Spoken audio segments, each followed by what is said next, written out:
The following report contains flash photography.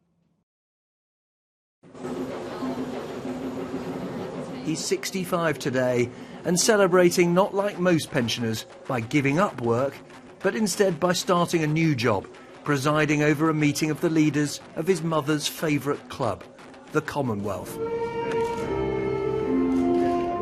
Prince Charles's birthday surprise is the mounting controversy surrounding the summit host, the leader of Sri Lanka, Prime Minister Rajapaksa.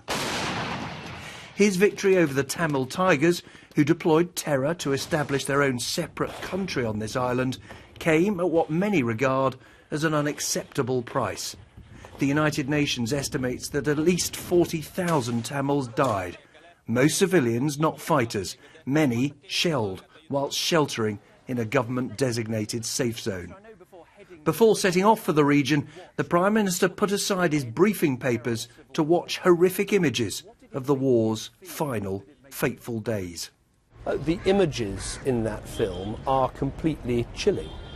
It really is an appalling set of allegations, and of course these allegations have been backed up by the work of a UN Special Rapporteur who's had them verified, and I've just been talking to the UN High Commissioner about that precise point. So these are chilling images of appalling acts, and they need to be properly investigated. Do you believe that the Sri Lankan government may be guilty of war crimes?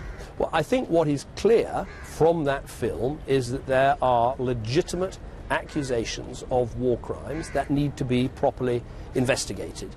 Despite that charge sheet, he will not boycott the summit, unlike the man he met in Delhi today, India's Prime Minister Singh, who'll stay away along with the leaders of Canada and Mauritius. How on earth is it right that that man and that country is able to chair an important organisation like the Commonwealth? The choice I have is a binary one, to go to that conference because the Commonwealth matters, because we're going to be discussing how you eradicate poverty, how you increase free trade, how you grow our economies, or to leave that conference, leave an empty chair where we wouldn't be able to have our input. Would you, Nick Robinson from the BBC, be asking me, David Cameron, Prime Minister of the United Kingdom, about Sri Lanka here in Calcutta if I wasn't going? I rather think you wouldn't.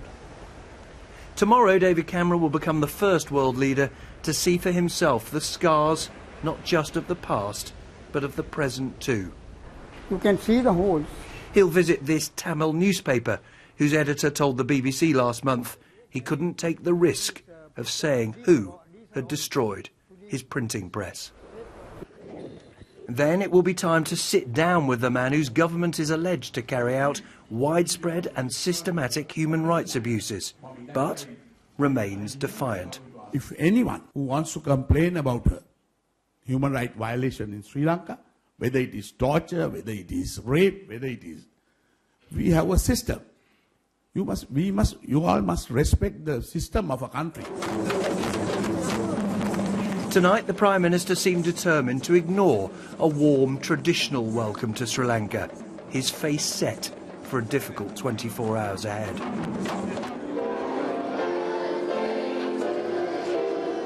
Whilst Prince Charles knows that after the birthday good wishes fade and the cake's all gone, his duty is to chair a Commonwealth summit that is divided before it's even begun. Nick Robinson, BBC News, Colombo.